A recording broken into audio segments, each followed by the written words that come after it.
Good afternoon, everyone, and thank you for watching the Capital Beat podcast here on Main Street, Barrie, Vermont. We filming from the Inside Scoop Studios right here on the 802 Scoop platform. With us today, we've got Gina Galfetti and Topper McFaun. Good afternoon. How are you guys doing? Doing well, Mike. How about yourself? I can't complain. And how about you, Topper? Fantastic. You're doing fantastic? That's right. Good. I'm glad. It's glad to have you down here. So, for folks that don't know, this podcast is an opportunity for the people that represent you to come and talk about what's going on down at the State House, or should I say what's Not going on, Michael. Well, you're down there, so you know. Yes, this is true. It certainly, I put in the description that, things are moving at a snail's pace. I'll be honest with you. That was the title of my most recent op-ed. Oh, was it? Yeah. Oh, good job. Yeah. I'll be honest with you. I thought for sure that I was alone. I just thought, man, this does move slow. I mean, it just feels like everything is moving slow, but I guess I just thought that was normal. So that's not normal? That is normal. Oh, it is normal. In some ways, that's normal, but with the pressing issues that we're facing right now, there's certainly things that we could be more aggressive in what we're covering, and more specifically, what bills we're taking off the wall. When you look at general affordability in the state and you look at things like the Global Warming Solutions Act and the lawsuit provision in it and some of the unaffordable heat stuff, clean heat standard, those bills have been largely ignored. There was a bill in to repeal the lawsuit provision in the Global Warming Solutions Act, which is already in the queue because we haven't hit some of our benchmarks yet, and lawsuits are getting brought against the state. And it's one of those things that we could be working on changing that, and we haven't even taken the bill off the wall. I think I co-sponsored one or two of those environmental. Yeah.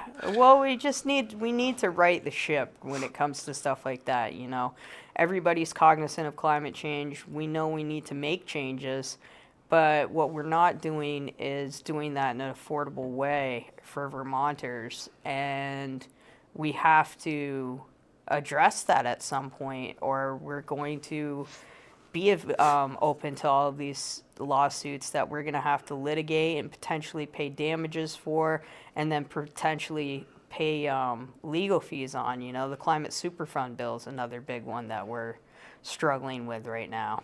I'm not familiar with what that is. The Climate Superfund bill was to allow Vermont to sue big oil for recovery of damages and carbon emissions. And the problem with it is that we've now been sued by big oil for the legislation itself. And we're going to be in a position where we have to pay to litigate with it. It's going to be a long timeline for the lawsuits, probably 7 to 10 years before they're fully adjudicated.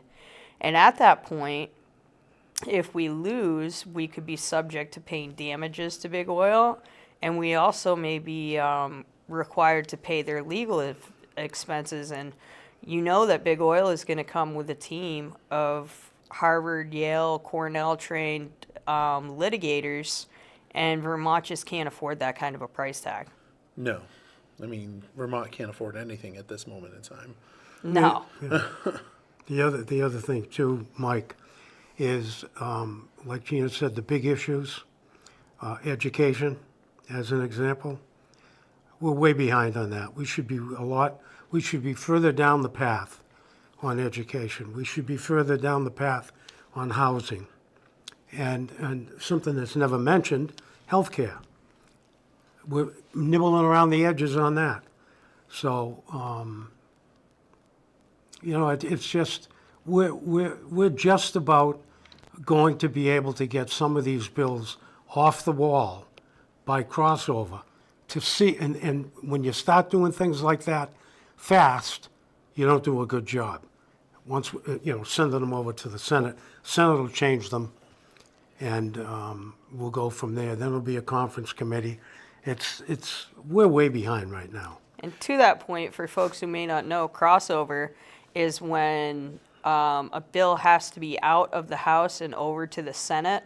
There's a deadline on that. So House bills can only be considered in their committees of jurisdiction for so long in the House before there's a deadline to get them over to the Senate for this session. With the exception of a few bills, the budget bill has a different deadline, and the education funding piece may have a longer timeline, but we're really coming to the nexus of when we can get those bills out. So now, basically, if it's not really being discussed as of right now, because crossover, I think, is in like 2 weeks, correct? Yeah, I believe it's the week we get back from town meeting. Right. Yeah, so if a bill's not being discussed right now, the bill is probably dead on the wall. Yeah, If it's potentially, not, yeah. that's right. So all the bills that I've submitted are dead on the wall. I would say they're gorilla glued there, Mike. That, and what's really gorilla glue, no, that's awful.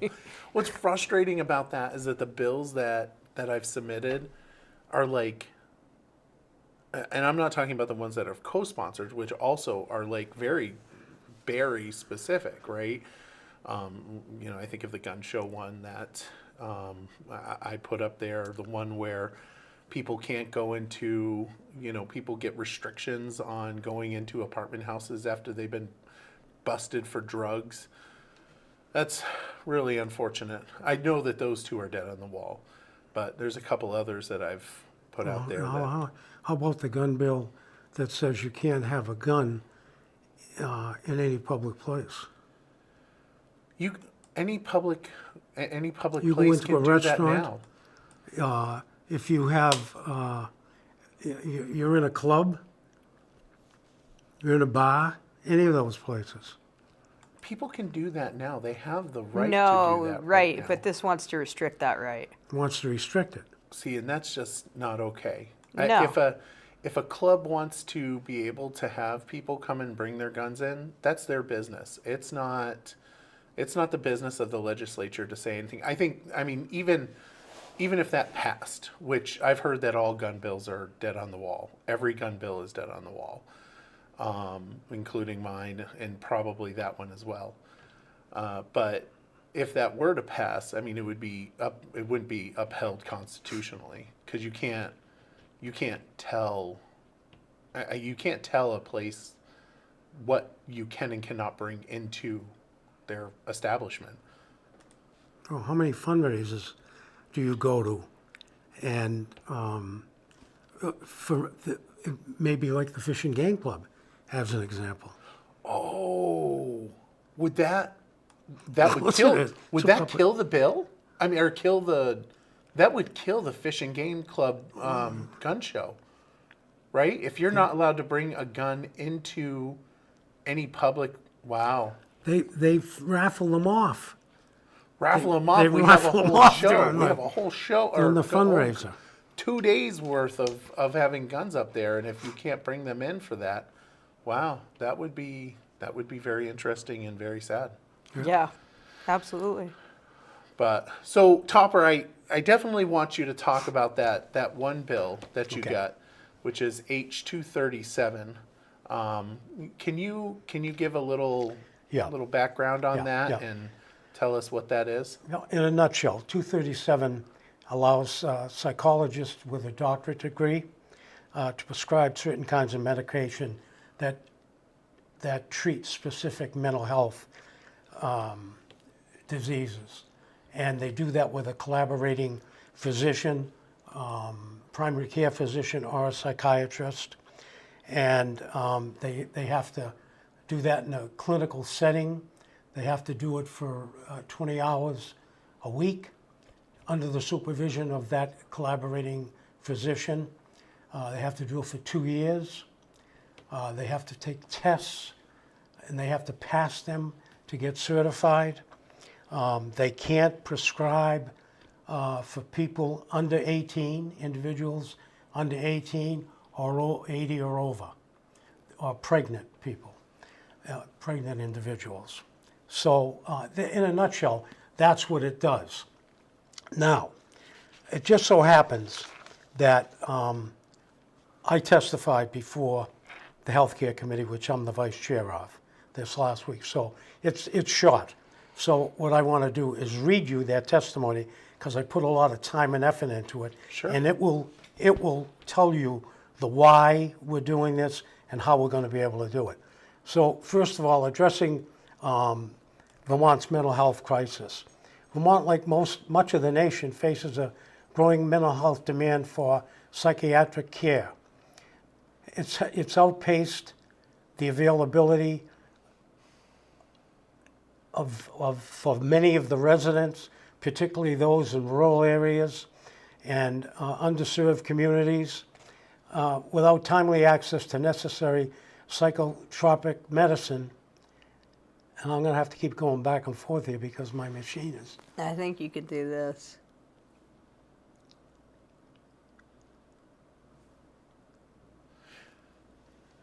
So while Topper's doing that, and he's Yeah. trying to fix the. It's iPads. That's I'll what the just problem have to is. go through this way here. You can flip it sideways too. Let's do that. Because maybe that'll make it easier to... No? That's how it is, sideways. Huh. Ah, well. All right. No, I'm So anyway, curious. all of this waiting around and everything, it's making things worse for those people who have these mental health conditions. And it's contributing to a huge increase in healthcare costs, because a lot of these folks are showing up in emergency rooms and with emergent need, that if they could have a faster path to getting the mental health medications that they need. And again, it's very limited as to what types of medication can be prescribed. And again, it's not to kids under 18 and things like that. And the folks that are going to be able to prescribe under this bill a lot of times have more psychiatric training than your general primary care physician has. So it could really help get folks with mental health disease on the track to recovery a lot faster. and these... Well, Hit cancel. This thing, I don't know if it's getting interfered with or what.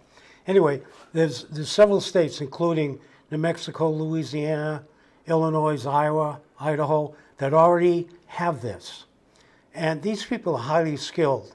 They have to go through rigorous training and on psychopharmacology.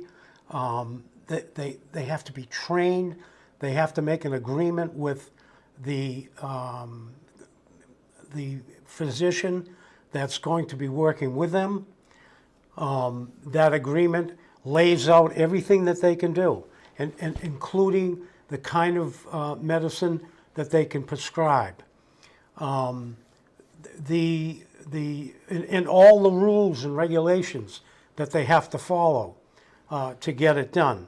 And hopefully, as Gina said, if we improve the access and we lower the cost, we get them out of the emergency rooms, et cetera, and have a positive result, this will be very successful. And it's much needed. So Yeah, there's no question about it. 6-month waiting lists for folks to get into an actual prescribing psychiatrist, when this could be a pipeline for them to get treatment in a much more expedient manner. Right. Right. Well, that's good. Do you have any suspicion of whether or not that will be one of those bills that are... Taken up. Well, I tell you, Mike, it's in my committee, and as I said, I'm the vice chair. I've talked to the chair about it, it's something that it sparks some interest. It has sparked some interest from the majority leader. So I'm going to ask for it to be taken off the wall. Good. Well, and Next Topper's week. the vice chair of that committee, so that gives him a little bit more Yeah. pull as to what might get taken up. I've also talked to people on the committee, and they're very interested in it. Good. So it might have a chance. Good. But as we said earlier, if we don't get this thing off the wall and in that committee and witnesses and going through the process so that it can get out of there by the week after town meeting, I'll have to wait till next year to bring it up again and see if I can get it through then. But there's a big push on my part and others to get this thing through. So I can tell you how to fix the healthcare problem. Do you want me to tell you how to fix the healthcare Yeah. problem? Yeah, let's see what you got. I would Braden. love to hear it because I've been trying to do it for 20 years. You've been trying to do it? Well, I'll tell you how to fix it. So what you do is you offer HSAs to everybody as a universal health care, and you pay $3,000, $4,000 in HSA. Individuals have to pay for it. Catastrophic, all covered.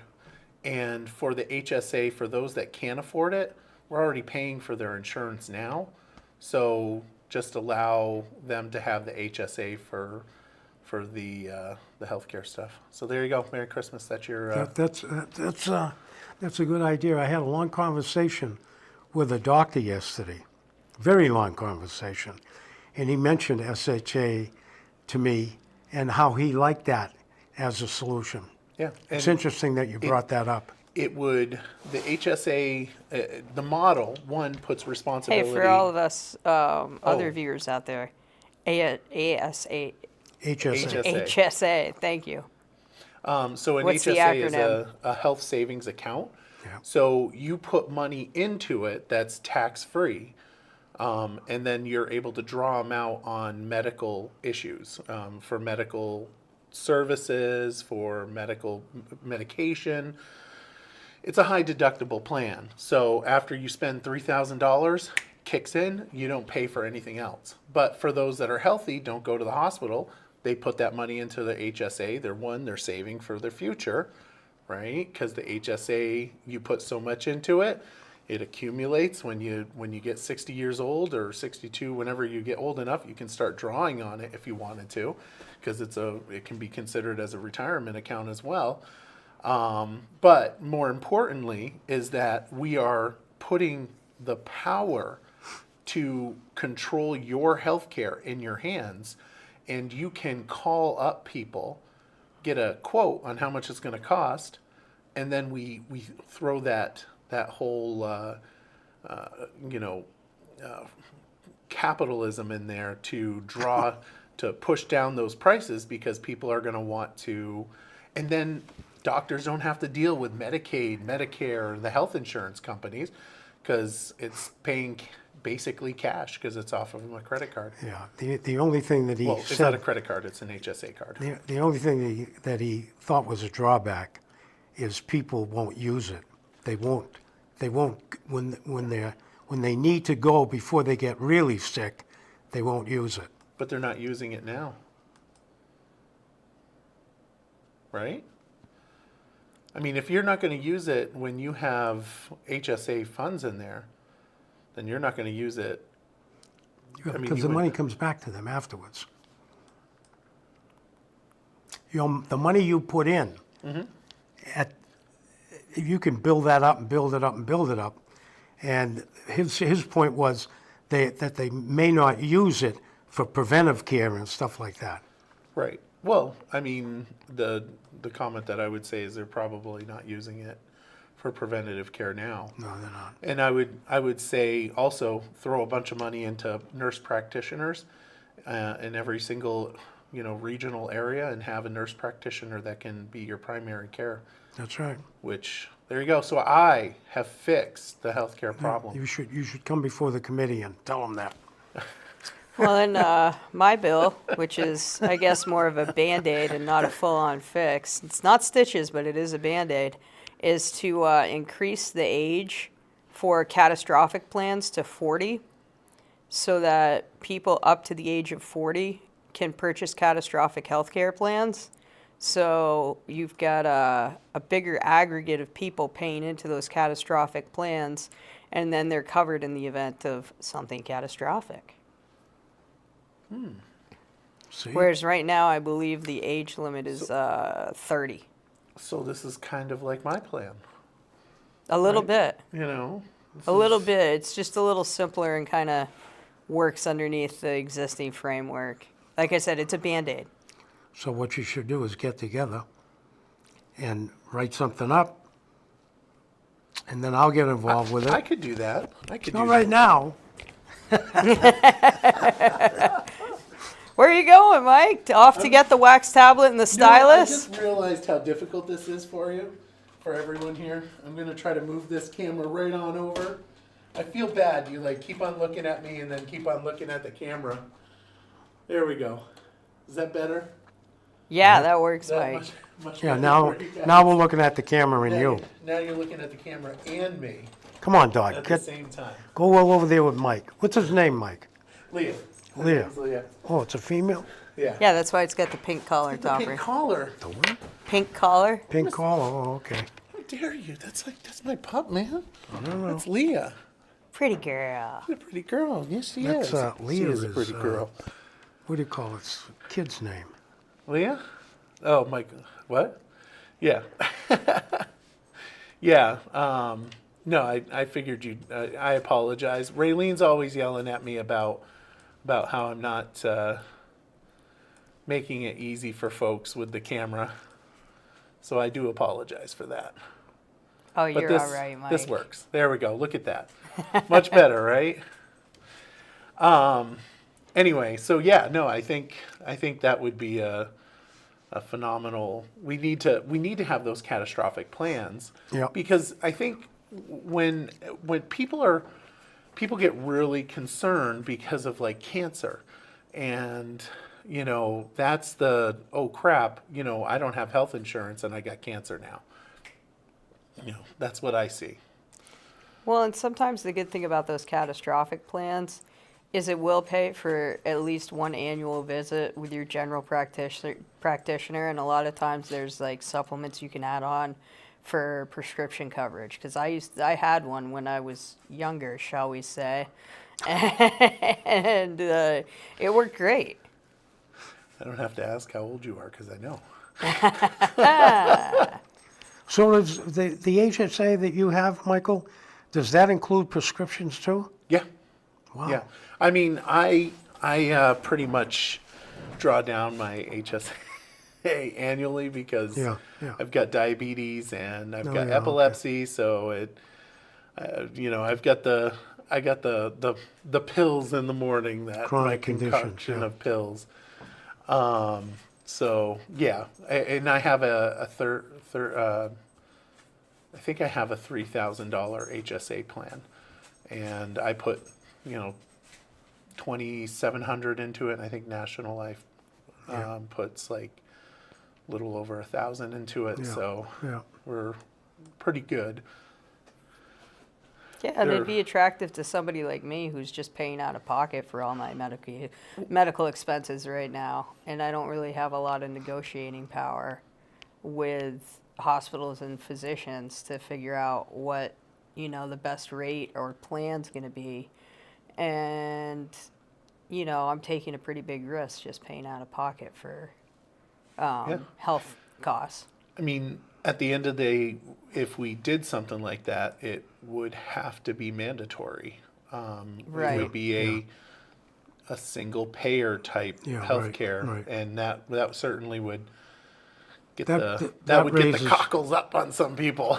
Well, a lot of people. A lot of people. A lot of people. And that's one of the biggest problems with trying to provide any kind of recommendation for structural change of healthcare.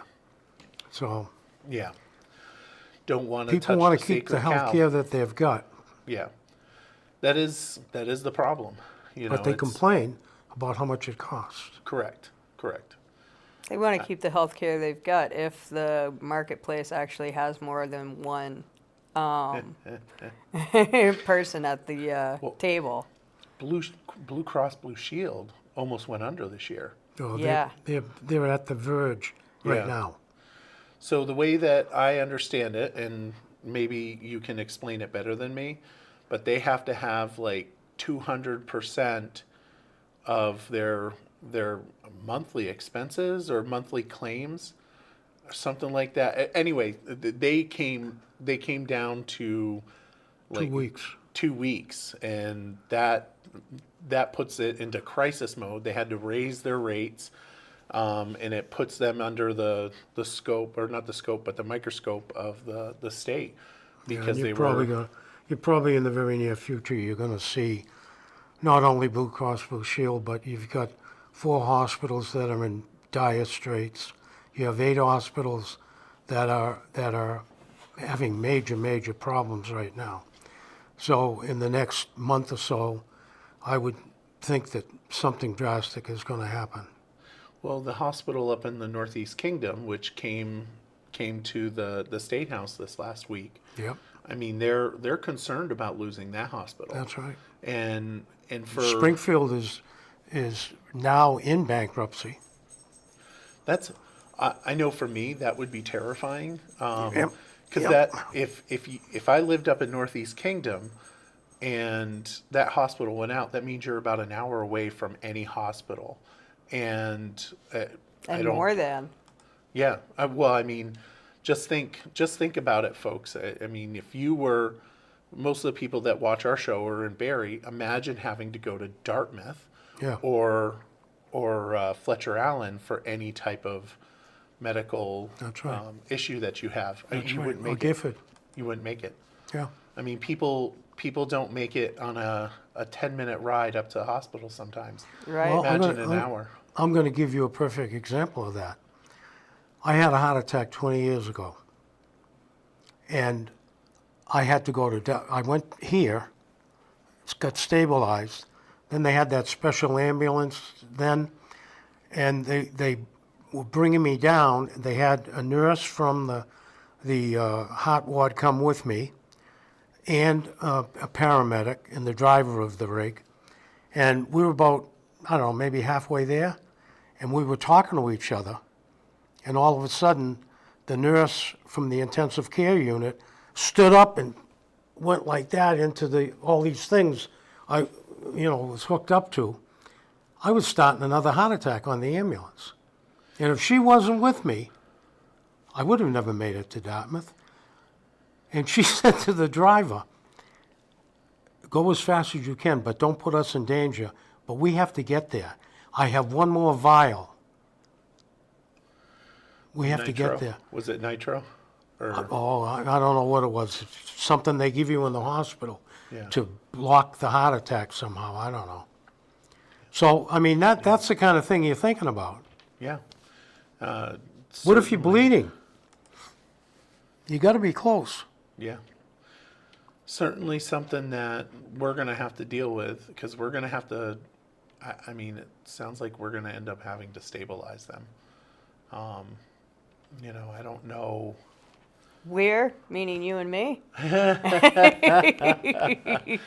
meant the three of us are going to have to probably do some sort of legislative intervention. And To stabilize the hospitals, absolutely. yeah, it's a huge problem. Healthcare is a huge problem. I'll say this: with healthcare, you can have. There's 3 tenets of healthcare. You can have universal. There's universal. There's low cost and high quality. You can only have 2 of them. You cannot have all 3. So you can have high quality and low cost, but you won't have universal, and you won't have universal high quality without high costs. And it just that messed up, but I think everybody knows what I'm saying. Yeah, but it's a very, very complicated system. It is. And Well, my system's not complicated. pardon me? My system's not complicated. Yeah, I'll just fix it that No, way. it is. It's very complicated. And when you talk about the entire population, you have people that use the emergency room as their primary care physician. That's really expensive. Yeah. So can a hospital make money? They don't get anything there. So it's just, if we lose the hospital healthcare system, or it's diminished by too much, we're going to be in real trouble in Vermont. Vermont's a rural state, and you're going to need that kind of care as close as possible. Yeah. 100%. 100%. Hopefully we'll be able to figure that out. We've Hopefully. got to do something about it for sure. Yeah. But for now, we'd like to keep everything on the wall. So I wouldn't say we, Mike. I know. I'd say the There is no mouse in my Democratic pocket. the Democratic leadership is choosing to keep a lot of really important bills on the wall. So have you guys had a bunch of people coming before you and testifying Absolutely. regarding? We have. So let me ask you this, because I know. So for folks that don't know, I'm on Commerce and Economic Development. Gina's on, Corrections and institutions. and Topper is on the healthcare. So we handle workforce development, business development, economic development, and like the Department of Labor stuff. Gina, what kind of stuff does your committee handle? Well, my committee handles two seemingly kind of unrelated things. And the first part of it, the simpler part, is taking care of and maintaining state buildings, getting grants out to people for historic preservation, clean water. But think of it as kind of the bricks and mortar of the state. Whereas the second part, corrections, is about supervising correctional policy, making sure that we have the right healthcare plans in place, looking at work crew, mandatory minimums, although part of that's judiciary. So we kind of work a lot with the Judiciary Committee, but those are the types of things I deal with. And right now, all the people that need money, because it is a money committee, are coming to testify and make their case for why their line item in the capital bill should be granted, or funded rather. And Topper, you want to explain your? It's generally pretty much the entire spectrum of public health. Okay. So I don't know about you guys, but I was talking to Gina before the show. I was saying that we had a lot of nonprofits come in and talk to us about what they do and how badly they need the money. They were also talking about some other things that I'll reference on shortly. But do you guys notice that the nonprofits that you talk to, there's like a boatload of overlapping? Like we have a bunch of nonprofits that do CTE stuff,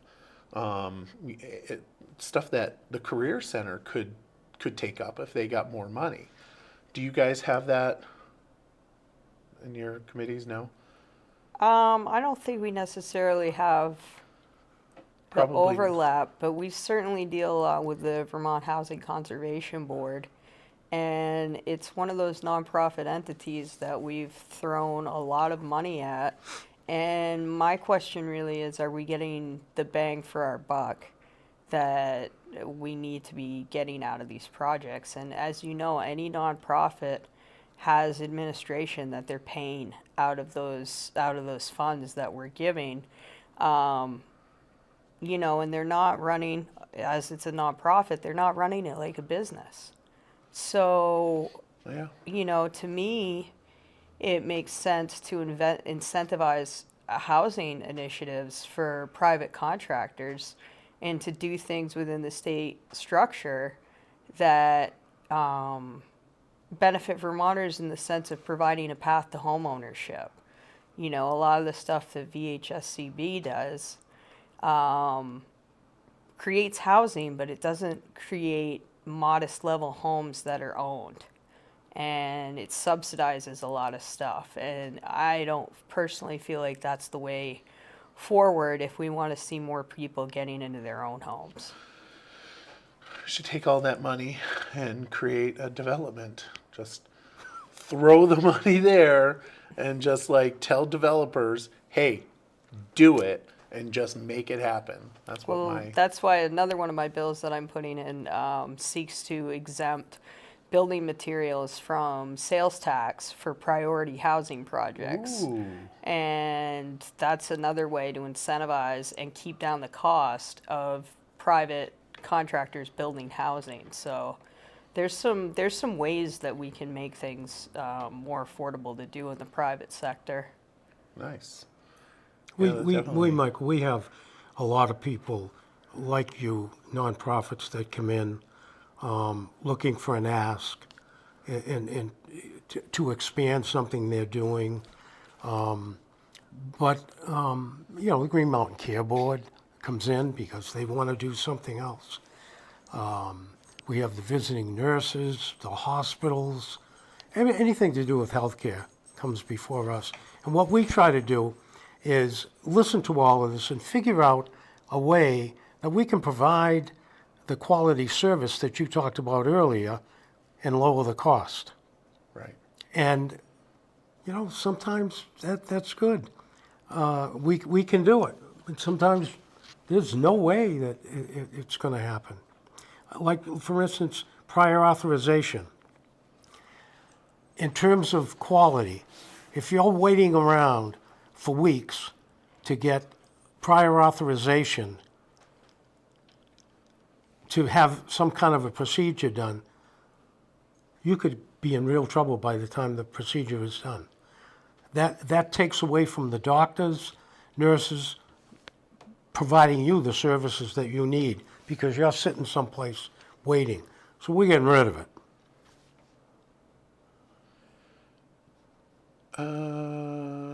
So you're getting rid of the prior authorization, That's right.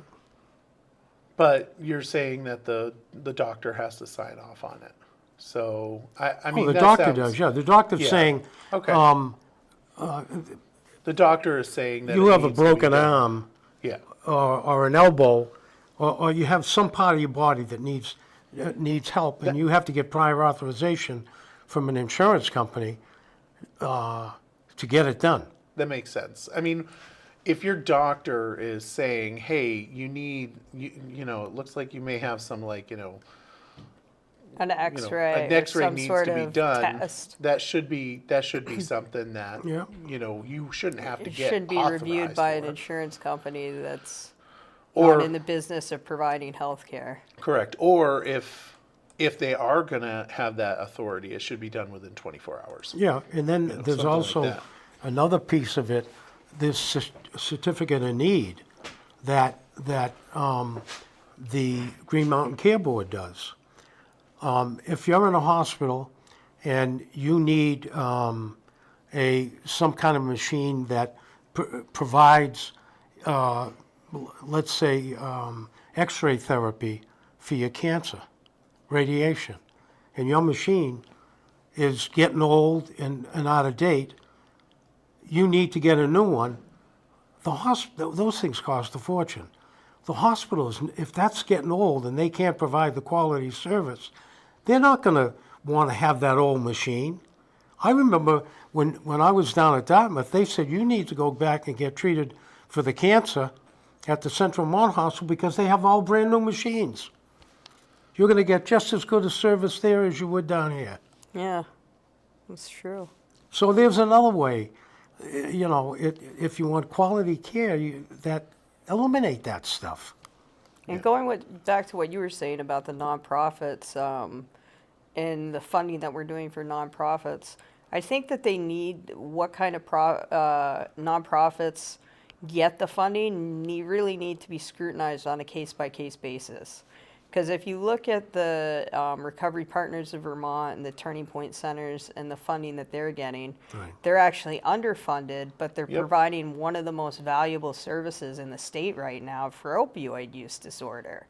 Yep. And, perhaps they could be getting a bigger piece of the pie for something that's so important to be dealing with right now if we looked at the redundant funding or overspending that we're doing with other nonprofit agencies within the state. Or Jenna's Promise. They're Yeah. also, Which you is, know, Jenna's Promise, I believe, is part of the Recovery Partners Yeah, of it is. Vermont. Yeah. Yeah, it's underneath Okay. that, but it's Whoops. still, yeah. don't know. I Jenna's just know that Promise, they're- there's a lot of Dismas House in Rutland. There's some really great ones out there that need that funding. yeah. Whole bunch of crazy. It's all I money. mean, all the money down there. I still think there's like, Yeah, and speaking of money, I don't know that we're going to be getting the federal money that we're accustomed to be oh, getting. yeah. You know, Have you- Vermont gets the highest per capita cut of the federal funds. You know, we're a welfare state as far as the federal government's concerned. And Senator Leahy and Senator Sanders and Representative Welch, but who's now taken Senator Leahy's seat, and Becca Ballant, who's down there, have really done, well, not necessarily Ballant because she's new, have done a really good job of drawing federal dollars down to the state of Vermont. And unfortunately, with the spending freeze that we have on the federal level right now, we're facing very uncertain economic times going forward in the state. Wouldn't you say, Tauber? Absolutely, absolutely. When Sanders and Leahy were both senators, they were in charge of the Appropriations Committee and the Budget Committee. And Vermont made out very well then. Those days are long, they're gone. Yeah, they're gone 100%. And the spending freezes and the audits of federal spending, when you're looking at the highest per capita drawer of federal money, it certainly has an uncertain future at best That's right. under the new administration. So that's concerning. Yep. What do you think, Mike? I think my dog's not feeling well. I'm sorry. That's okay. Is What else? this on still? Yes, it is. We're streaming. Okay. What else? What else have we got going in the State House right now? Not a lot. It's really, things have been slow. The omnibus flood bill is something that came out last week, and I signed on to, and Topper signed on to as well. And it's going to start, at least start the conversation of what the priority products need to be, or projects rather need to be for flooding mitigation going forward and flooding repair. And while the omnibus bill itself may not come off the wall, what we're thinking about doing is cutting it up into 4 short form bills so we can deal with the infrastructure and mitigation and resiliency all as separate issues going forward, and see if we can't get some of the things passed and at the very least create a prioritized list of what needs to happen. And then there's another very interesting situation. As we all know, in the hospitals, people, nurses, doctors, people that work there are getting attacked by people that are there. So we've got to figure out a way to provide a safer place for them to work. And that's a bill that we have in our committee. That will move. I don't know whether it'll move this year or next year, but it'll move.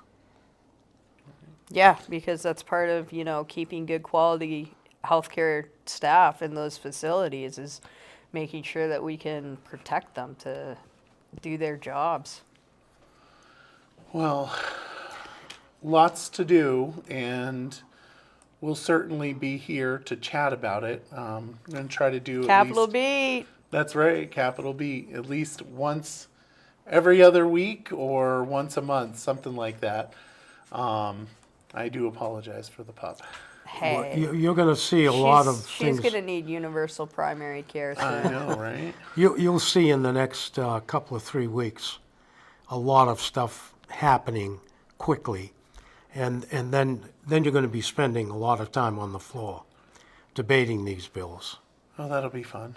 Well, Are you ready for it, Mike? Are you going to learn sign language? I think I already have a pretty good understanding of it. Mike and I sit across from each other on the house floor and periodically signal to one another. Topper luckily sits to my left, so I'm able to Whack reach 'em. out to him whenever he needs it. I Vice actually versa. know sign language. I kind of thought you did last week, Mike, and it was falling on deaf ears. Yeah. Or deaf eyes, I should say. Oh man, it's gonna be one heck of a ride, I'm sure. But Yep. all right, well, I won't keep you guys any longer. I do appreciate you coming down, and I know that everybody else appreciates you giving an update, us giving an update on what's happening, and we're certainly going to continue that. Thank you again, and I think, I don't know if I said it, but Teddy wanted to be here, or Teddy wants to be here. He wasn't able to make it today, and I know that he has a great interest in also coming on and telling folks what's going on down there. So Yeah, I'd love to have Teddy on. He's That would an be eloquent cool. guy. he is. All right. Any final comments? Well, I would say I'm glad to have you down there. We're getting to know each other a little bit better.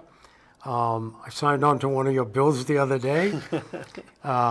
So Barry City and Barrytown, the representatives are there. We really need to work together when things come up that are going to affect our population. Absolutely. Yeah. And I think we've definitely been working quite well Yeah. together. Yeah, there's no town line in the legislature. No. We're all here for Barry. No, absolutely.